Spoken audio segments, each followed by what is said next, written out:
साथ यहाँ पे ना एक केस स्टडी मौजूद है। हिना, अस्सलाम वालेकुम। हिना, वालेकुम अस्सलाम। हिना जी, कैसी आपकी ज़िंदगी मुतासिर हुई आपकी हाउस हेल्प से? हमारी अम्मी के पास काम करती थी। अम्मा तकरीबन 17 साल से वो काम कर रही थी। बहुत अच्छी, मतलब बहुत भरोसा उन्होंने बनाया हुआ था। काफ़ी दफ़ा ऐसा हुआ हमने घर में भी उनको छोड़ा तो वो हमें नहीं कोई शिकायत हो इनसे। अम्मी को ऐसा भरोसा था कि वो हमारी बात नहीं मानेंगी, लेकिन वो उन्होंने कहा तो वो कहती थी हाँ सही कहा होगा, इतना उन पर भरोसा था। अच्छा, बीच बीच में इस तरीके से होता था, हम बहनों की शादी वादी होगी तो अम्मी अकेली होती थी तो गरम मसाला वगैरह जो है वो रखा होता था, वो कम हो जाता था। तो अम्मी कहती थी मैंने कल तो डाला था, मुझे कम लग रहा है। तो हम कहते नहीं अम्मी आपका वहम होगा, आपने यूज़ कर लिया होगा या आपने डाला नहीं। फिर छोटी छोटी चीज़ें, अच्छा मेरी खाला बाहर रहती हैं तो मेरी अम्मी को घड़ियों का या क्रॉकरी का शौक़ होता है तो वो उनको गिफ्ट करती रहती थी। छोटी छोटी चीज़ें गायब होने लगी बीच में से, कभी घड़ी गायब हो गई, कभी कोई क्रॉकरी का आइटम गायब हो गया, इस तरह की चीज़ें। तो अम्मी जिक्र करती थी लेकिन अम्मी ने कभी भी उन पे डाउट नहीं किया कि उन्होंने कहीं इधर उधर किया होगा या कुछ भी इस तरह का।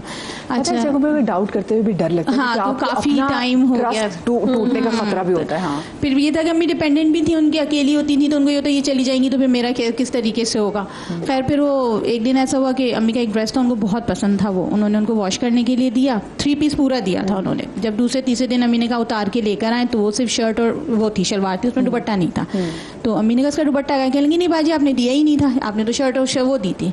अम्मी काफ़ी देर सोच ली, फिर उन्होंने हमसे भी डिस्कस किया। हमने कहा नहीं अम्मी आपने दिया ही नहीं होगा, ऐसा कैसे हो सकता है, कहाँ जाएगा दुपट्टा? खैर वो टाइम पास हो गया, 1-1.5 महीना गुजर गया। उसके बाद अम्मी ने अपना कबर्ड वगैरह सही करवाया ना, तो उसमें उसकी सिर्फ शलवार मिली, शर्ट नहीं थी। तो अम्मी ने कहा इसकी शर्ट कहाँ गई, इसका तो दुपट्टा वो होगा। कह लेंगी नहीं नहीं बाजी ऐसे ही रखा हुआ था, मुझे क्या पता आपकी अलमारी में कैसा हुआ। अम्मी ने कहा ये मेरे लिए तो यूजलेस है, तुम ये शलवार भी ले जाओ। वो खैर बात खत्म हो गई। 2-3 हफ्ते बाद मोहल्ले में एक मिलाद था, अम्मी वहाँ पे गई तो उनकी जो मेड थी ना, तो वो जब चाय वाय सर्व करने लगी तो अम्मी ने नोटिस किया कि ये तो ड्रेस बिल्कुल ऐसा है जैसा मेरा गायब हुआ था। तो फिर बोलते हुए भी बुरा लग रहा था कि वो बुरा ना मान जाए, कुछ इस तरह। तो अम्मी ने आंटी से डिस्कस किया, तो आंटी ने कहा कि अच्छा मैं कैसे पूछूं? अम्मी ने कहा निशानी है उस पर कि एक दफ़ा प्रेस करते हुए ना स्लीव्स पे निशान आ गया था, आप ऐसे ही देख लो, अगर निशान है तो इसका मतलब ये मेरा ही है, अदरवाइज नहीं होगा। आंटी ने बहाने से उससे चेक किया तो पता चला उस पर स्लीव्स पे निशान भी था। फिर आंटी ने अम्मी ने पकड़ा, अम्मी ने कही तुमने कहाँ से लिया, किस तरह? तो कहने की वो हमारे मोहल्ले आपकी जो काम करती है ना, रफ़ीका नाम था उनका, वो रफ़ीका बाजी है ना, वो बेचती हैं चीज़ें, उनको कहीं सस्ते बाजार से चीज़ें मिलती। मैं तो बहुत कुछ खरीदा, हमारे मोहल्ले में बहुत उनसे खरीदा है। तो अम्मी बहुत हैरान हुई। अम्मी ने कहा अच्छा, आंटी से कहा कि इसको रोक के रखना, इसको जाने नहीं देना। वो आंटी शाम में आती थी, सब घरों से काम करके अम्मी के पास से अपना अबाया वबाया चीज़ें लेके जाती थी। फिर अम्मी जब घर गई और वो आंटी आई तो अम्मी ने पकड़ लिया उनको। अम्मी ने पूछा तो उन्होंने वो रोना धोना डाला, कस्में खाना शुरू हो गई, आप मुझ पर भरोसा नहीं कर रही, ये नहीं वो चोरी का।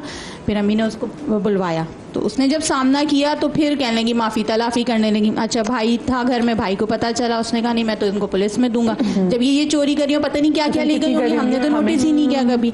तो अम्मी ने फिर रहमदिल्ली नहीं छोड़ो जाने दो, बुरी औरत है ये वो करके अम्मी ने माफ़ी तलाफ़ी करके कि नहीं अब आइंदा मोहल्ले में नज़र नहीं आना और उसको जाने दिया। लेकिन उसके बाद से अम्मी ने मासी नहीं रखी, जितना होता है वो खुद कर लेती है। से कर रही थी वो 17 साल तकरीबन। 17 साल में अचानक क्या हो गया उनको? ये अचानक हो जाता है, बीच बीच में करती होंगी, नहीं पता कभी नोटिस नहीं किया बीच में। जब एक प्रोमिनेंट चीज गई तो आइडिया हुआ। जब आप किसी पे बहुत ज्यादा ट्रस्ट करते हैं ना, और एक्चुअली ये लोग आपको सुकून बहुत देते हैं। मेरी 10 साल पहले हिस्टेरेक्टमी हुई थी मेजर, जब ये मेरी छोटी बेटी हुई है। तो हिस्टेरेक्टमी जब मेजर हो जाती है ना तो वो बहुत सीरियस और मेजर आपकी सर्जरी है। तो मैंने जो नैनी रखी थी छोटी बेटी के लिए, उसने मुझे इतना कोई सुकून दिया था कि वो मेरा पैर जमीन पे नहीं उतरने देती थी। और उसके बाद मेरा बेड रेस्ट था 1.25 महीने का तो था ही, लेकिन उसके बाद भी था क्योंकि आपका यूट्रस ही पूरा रिमूव हो जाता है। और इसमें तो उस नैनी ने मुझे इतना सुकून दिया और बच्ची सीधा उसी की गोद में गई थी क्योंकि मेरी हालत इतनी ज़्यादा ख़राब थी, इतना ब्लड लॉस था, यूट्रस रिमूव, सारी चीज़ें। और मैं मतलब मुझे अल्लाह ने बचाया था। मेरा प्लेजेंटा एक्रीटा था और ये बहुत ही कम केसेस में होता है। वो मूवीज़ में नहीं देखते कि इतना ब्लड लॉस हुआ कि माँ नहीं बच सकी, ये वो वाली कंडीशन थी। मुझे बस अल्लाह ने बचाया था। वो उसकी गोद में गई। अच्छा, उसने बच्ची को इतना कोई प्यार दिया था कि अगर बच्ची रो रही होती थी आप उसकी गोद में दें वो चुप हो जाएगी। इतनी अच्छी उसकी सेहत, इतनी मानूस। और उसके बाद वो बच्ची जब सोती थी तो वो कुक करती थी, करते करते बच्ची साल की भी हो गई। और उसने मतलब वो अच्छी उम्र की खातून थी, शी वाज 60 के करीब थी, वो बहुत अच्छी थी और बहुत अच्छा हुआ। आहिस्ता आहिस्ता मुझे फील हुआ कि मतलब वो काफ़ी घर को ना बहुत अच्छे से उसने संभाला हुआ है, कोई ऐसा मुझे मसला नहीं हुआ। और मैं टीवी पे शोज़ पे भी जाने लगी, क्लिनिक्स और सारी चीज़ें, लेकिन समहाउ मुझे फील हुआ कि उसके कॉन्फिडेंस में बहुत इजाफा हो रहा है। बच्ची जब 1.5 साल की हो गई तो मेरी बाकी मेज़ ने भी बताया कि बाजी जब आप जाती हैं ना तो ये आराम से बच्ची को लेके सोफे पे बैठ जाती है और ये अपने आप को डॉक्टर आयशा बोलती है। हाँ? सीरियसली मुझे उन मेड्स ने बताया कि टांग पे टांग रख के बैठ जाती है सोफे के ऊपर और ये बताती भी है सबको कि मैं डॉक्टर आयशा हूँ, ये सफाई यूं नहीं यूं करो, यूं नहीं यूं करो। बच्ची इसके पास होती है, जब हम बच्ची को लेने की कोशिश करते हैं तो बच्ची रोती है। उसका कॉन्फिडेंस इतना ज्यादा बढ़ चुका था कि बाजी मुझे कभी भी हटा ही नहीं सकते, क्योंकि बच्ची तो उनके पास जाएगी ही नहीं, बच्ची तो मेरे से अटैच है। वो घर में रहती भी थी, सब कुछ था, पैसे भी आगे पीछे हुए, मोबाइल भी गया। जब इतनी चीज़ों वो हुई, मैंने अपने हस्बैंड से वो डिस्कस किया तो उन्होंने कहा इतना उसको क्यों सर पे तुमने चढ़ाया? ठीक है वो तुम्हारा टाइम था, सर्जरी थी, सारी चीज़ें थी, लेकिन जब इतना उसको कॉन्फिडेंस मिल गया कि वो सोफे के ऊपर टांग पे टांग रख के बैठी हुई है और डॉक्टर आयशा अपने आप को बोल रही है और बाकी मासियों से वो सफाई करवा रही है, तो what's the purpose? Doctor Ayesha मसला ये भी कि कहीं कहीं ना हम भी अपना बच्चा जिसके हवाले कर रहे होते हैं ना, हम मोहब्बत और हम उस पर ट्रस्ट करना चाहते हैं, क्योंकि हम ये चाहते हैं कि हमारा बच्चा, जब हम खुद से दिमाग में बना लेते हैं तो हमें पता होता है कि हमारा बच्चा एक सेफ हैंड्स में। छोटी सी ब्रेक के बाद वापस आते कीमा चाहिएगा। जी welcome back after the break. और हम बात कर रहे थे कि ज़रा बाउंड्रीज हमें कैसे सेट करनी है अपनी जो डोमेस्टिक हेल्प है उसके साथ, क्योंकि जैसे ब्रेक पर जाने से पहले बात भी थी कि कहीं कहीं उनके सामने इतनी घर की बातें कर रहे होते हैं कि फिर वो बातें इधर से उधर भी करते हैं। लेकिन एक सवाल मुझे आप लोग ही बताएं कि जब हम अपने घर में अपना छोटा बच्चा नैनी के पास छोड़ के, हम जैसी खवातीन जो कि बाहर काम करती हैं, तो फिर वो नज़र कैसे रखे? ठीक है कैमरा तो है कि चलो कैमरे, लेकिन वो और किस तरीके से आपको लगता है कि वो नज़र रख सकते हैं कि उनका बच्चा इस वक्त सही है? क्योंकि आपको पता है आजकल बच्चों के साथ चाइल्ड मोलेस्टेशन की वाकयात खवातीन और मतलब जो खवातीन नैनीज़ है वो भी कर रही होती हैं बच्चों को मोलेस्ट। मुझे तो ऐसा लगता है कि हम इस पे हर वक्त नज़र नहीं रख सकते, ये बस अब अल्लाह के हवाले ही कर सकते हैं। हम जितना कैमरास के अलावा और क्या कर सकते हैं आप, या तो आप अपने बच्चों से पूछें, लेकिन जब बच्चे इतने छोटे हैं कि जो बता नहीं सकते, तो बच्चों के बिहेवियर में जो चेंज आता है वो आप कर सकते हैं। हमारे एक बहुत क्लोज फ्रेंड्स हैं, उन्होंने अपने बच्चे के लिए जो, अच्छा मैं इसके भी खिलाफ हूँ, मेरे बच्चे बहुत खिलाफ है इसके जो चाइल्ड लेबर रखते हैं। मेरे बच्चों को बिल्कुल पसंद नहीं है कि छोटा कोई रखे। तो वो उन्होंने रखी हुई थी एक जो उनके बच्चे से तकरीबन 4 या 5 साल बड़ी होगी, इस तरह से। जैसे फ़र्ज़ करें कि बच्चा अगर 9 साल का है तो वो 12-13 साल की लड़की थी यार।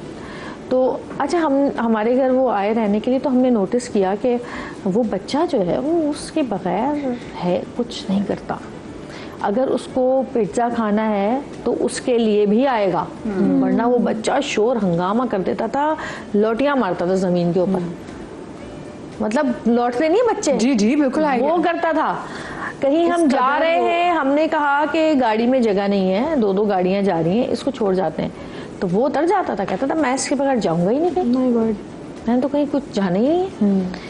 अच्छा उनको कुछ नजर ही नहीं आ रहा था, मैंने तो फौरन नोटिस कर लिया कि ये क्या चक्कर है भाई। अपने से वो बड़े खुश होंगे कि ख्याल कर रहा है बच्चे का। अब बच्चे ने कहा मुझे बर्गर खाना है और कोल्ड ड्रिंक भी पीनी है, अम्मा ने मंगा दी।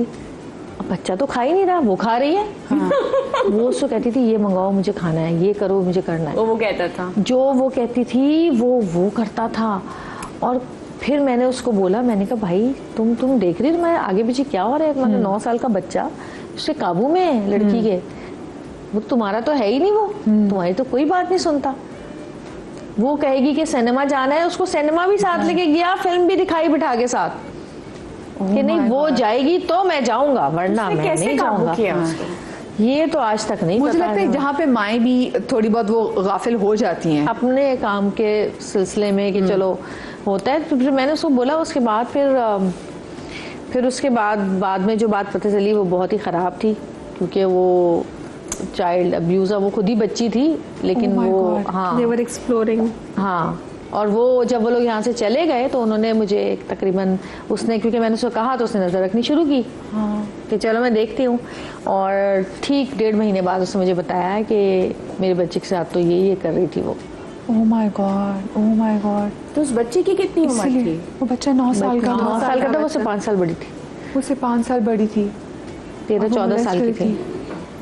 Oh my God. तो इसलिए भाई थोड़ा सा चाहे बच्चा बड़ा भी हो गया, और ये तो क्योंकि बच्चे की बच्चों को एज तो ऐसी पता है। नहीं होता ना, और वो 3 साल से उनके साथ थी। अरे कितनी पता है खौफनाक साइंस सी होते बात है। हैं इन चीज़ों के ना, बहुत साइंस होते हैं। जैसे एक साइन ये है कि ओवर अटैचमेंट, एबनॉर्मल अटैचमेंट। जी, जी। इसके अलावा जैसे छोटा बच्चा ना, दे विल शो साइंस, क्योंकि देखें एक लेवल तक जब तक वो इतना एडिक्ट हो जाए बच्चा उस पर्टिकुलर एक्ट से, तब जाके बात बहुत आगे बढ़ जाती है। लेकिन शुरू में ना बच्चा आपको साइंस देगा, डिस्कम्फर्ट के साइंस देगा। जैसे छोटा बच्चा है तो उस इंसान से डरेगा, उसकी गोद में आने से थोड़ा सा रोएगा। ये साइंस हम बहुत इग्नोर करते हैं कि भाई तबीयत खराब होगी, अभी मूड नहीं होगा, वॉट। और सबसे स्पेशल बात है, वैसे मेरे बच्चे हैं तो मेरे बच्चे मुझे हर बात बताते हैं, हर बात। मैं जब घर जाती हूँ ना, तो आज वो जो बच्ची है, बाजी ने आज मुझे मारा, या बाजी ने मुझे आज डांटा, या आज मैंने इनसे ये मांगा उन्होंने मुझे नहीं दिया। I know everything that happened through out the day. एक तो मेरे घर में ह्यूमन कैमरास भी हैं, जी, जी, जी। और ह्यूमन कैमरास तो ज्यादा मेरे यहाँ तो उल्टा है, बच्चे मेरी शिकायत जोफी से कर रहे होते हैं। मामा ने करी, madam you did this, you did that. मैंने कहा भाई तुम्हें किसने बताया? वो मेरी शिकायतें हो रही होती हैं उससे। शुक्र करें तो इन चीज़ों पे बहुत रिलाई करने की जरूरत है कि because abuse never goes unnoticed. बस हमारा मसला ये होता है, हमारी आंखों पे इतनी पट्टी बंधी हुई होती है ट्रस्ट की, और हम इतने कंफर्टेबल, जैसे आपने कहा कि सुकून दे देते हैं, इतने कंफर्टेबल होते हैं कि हम शायद बहुत चीजें इग्नोर कर रहे होते हैं कि यार अगर हमने ये किया ना, हमारे हाथ से कंफर्ट चला और जाए। पता है बहुत परेशानी होती है जब आपके बच्चों की हेल्प जो है ना वो, क्योंकि मैंने शुक्र है वो तो अब तो खैर बहुत साल गुजर गए, तो 3-4 साल मैंने जब जोफी के आने से पहले जो 3-4 साल मैंने गुजारे हैं, उसमें मैंने बहुत परेशानियां देखी हैं। इन लोगों ने बहुत तंग किया है, इतना तंग किया है कि मतलब मैं समझ नहीं आता था कि यार माँ किस बेबस मुसीबत में फंस होती है। गई। अच्छा, और बच्चा लेकिन अल्लाह रो का रहा है। शुक्र है कि मेरी बहनें, और उस वक्त मेरी बहनों की शादी नहीं थी, और मेरी बहनें थी, अम्मी थी, तो मैं उनको कॉल कर लेती थी, उनको बुला यू लेती हैव अ थी। Support system. सोचें हाँ। जो बंदा जिसके घर वाले बहुत लाहौर में अल्लाह रहते हैं और ये- जिसका यहाँ पे कोई है ही ना, तो कभी कभी मैं भी कहती लेकिन ये हूँ भी बहुत अल्लाह का करम होता है कि आपकी फैमिली आपके साथ जी, है। सारा ब्लेम वहाँ पे आता है। तुम्हारा कसूर था, you are so career oriented कि तुमने नहीं देखा, तुमने इग्नोर कर दिया, तुम्हारी वजह से। हालांकि रहे आप भी उसी घर में रहे हैं। अच्छा, कभी कभी मैं आपको बताऊं, ऐसा भी होता है कि बच्चे अपनी पनाह ढूंढ लेते हैं उनके पास, क्योंकि जब घरों में लड़ाइयाँ होती हैं, मियाँ बीवी की लड़ाई हो रही है या ससुराल वाले साथ रह रहे अच्छा point हैं, है वो बहुत। लड़ाइयाँ हो रही हैं ना, तो बच्चों को फिर जैसे अब कहीं लड़ाई हो रही है घर के अंदर, बच्चा परेशान है, वो लेके उसको कहीं बाहर चली गई, नीचे चली गई, गार्डन में चली गई, छत पे चली गई, गली में चली गई, है ना। तो बच्चों को लगता है कि ये हमारा जो है ये कंफर्ट जोन है और सेफ जोन है, तो वो बच्चे फिर ऑलरेडी उनके साथ इतने ज्यादा वो हो चुके होते हैं कि जब आपको पता चलता है तो बच्चे आपके खिलाफ खड़े हो चुके होते हैं। बिल्कुल बिल्कुल बहुत सारी जगहों पे ऐसा भी होता है। सही। तो ये वैसे अब एक अच्छा पॉइंट, बहुत अच्छा पॉइंट है कि आप प्लीज एक तो अपने बच्चे के सामने मियाँ बीवी की जो भी अगर आपस में लड़ाई है ना, बच्चों के सामने ना करें, बच्चों के सामने ना शाउट करें, वो वाली बात। क्योंकि फिर अगर उनको अपनी उनकी नैनीज के अंदर अमान मिलने लग गई है तो वो माँ बाप से फिर वहाँ जो है वो इमोशनली तौर पर जो इसकी टाइज है ना वो कटना शुरू हो गया। इसका जो कट शॉट है ना वो ये है कि हमने अपने बच्चे के साथ अपना बॉन्ड नहीं तोड़ना। कि देखें, अगर हम बाहर जाके कमा रहे हैं या हमारा हस्बैंड कमा रहा है या जो कुछ भी हमारे पास है, वो किसके लिए? हमारे लिए ऑफ कोर्स, और हमारी औलाद के लिए। तो जो हमारी फ्रेंडशिप है और जो हमारी कनेक्शन है वो हमारी औलाद के साथ मजबूत तरीन रहे। हमारे दरमियान तो कोई नैनी शैनी आए ही ना, हमारी आंखें इतनी तेज हों कि हमारा बच्चा ना हमसे कुछ छुपाए, उसको हमारी जात से अलावा, मैं उसकी माँ हूँ, मेरे से ज्यादा तो उसको सकून कहाँ मिले? कौन दे उसको सकून? मतलब किसी की मजाल क्या कि उसको कोई नैनी सकून दे रही हो? भाई हमने उसको पाला पोसा, सारी तकलीफ उठाई और हमारे ही पाँव उसी के लिए कर रहे हैं, और उसी के लिए कर रहे हैं। अगर आज मैं बाहर भी जा रही हूँ, कुछ भी कर रही हूँ, किसके लिए? अपनी औलाद के लिए। तो उसको तो कहीं सकून ना मिले। इनको तो, इनके ऊपर तो हम नजर रखें, क्योंकि मालिक तो हम हैं, तो ये हमारी हेल्प करने आ रहे हैं। कैमरास बहुत जरूरी। मैं आपको बताऊं, कैमरा से एटलीस्ट, क्योंकि देखिए आजकल मैं हमारे एक जानने वाले हैं, नाम उनका नहीं ले सकती, ये भी बहुत अच्छी तरह से जानती है जवेरियन को, तो उन्होंने अपने घर में पिछले एक मेड रखी। अच्छा, वो जो मेड रखी, वो उन्होंने कहा लड़की बहुत अच्छी मदीहा, लेकिन जो उसकी माँ थी जिसको छोड़ के जाती थी वो नशा करती थी, तो उसको एक्स्ट्रा पैसे चाहिए होते थे। तो कहते एक दिन हमने उसको नहीं पैसे दिए, तो उन्होंने कहा नहीं, मैं लोगों से बोलूंगी कि आपने मेरी बच्ची अगवा की है। वो अपनी बच्ची लेके गई, वैसे उन्होंने कहा मैं अपनी बच्ची लेके जा रही, बच्ची लेके जाने के बाद उसने कहा मैं पुलिस से कहूंगी आपने मेरी बच्ची अगवा की है, मेरी बच्ची कैसे ला के दो।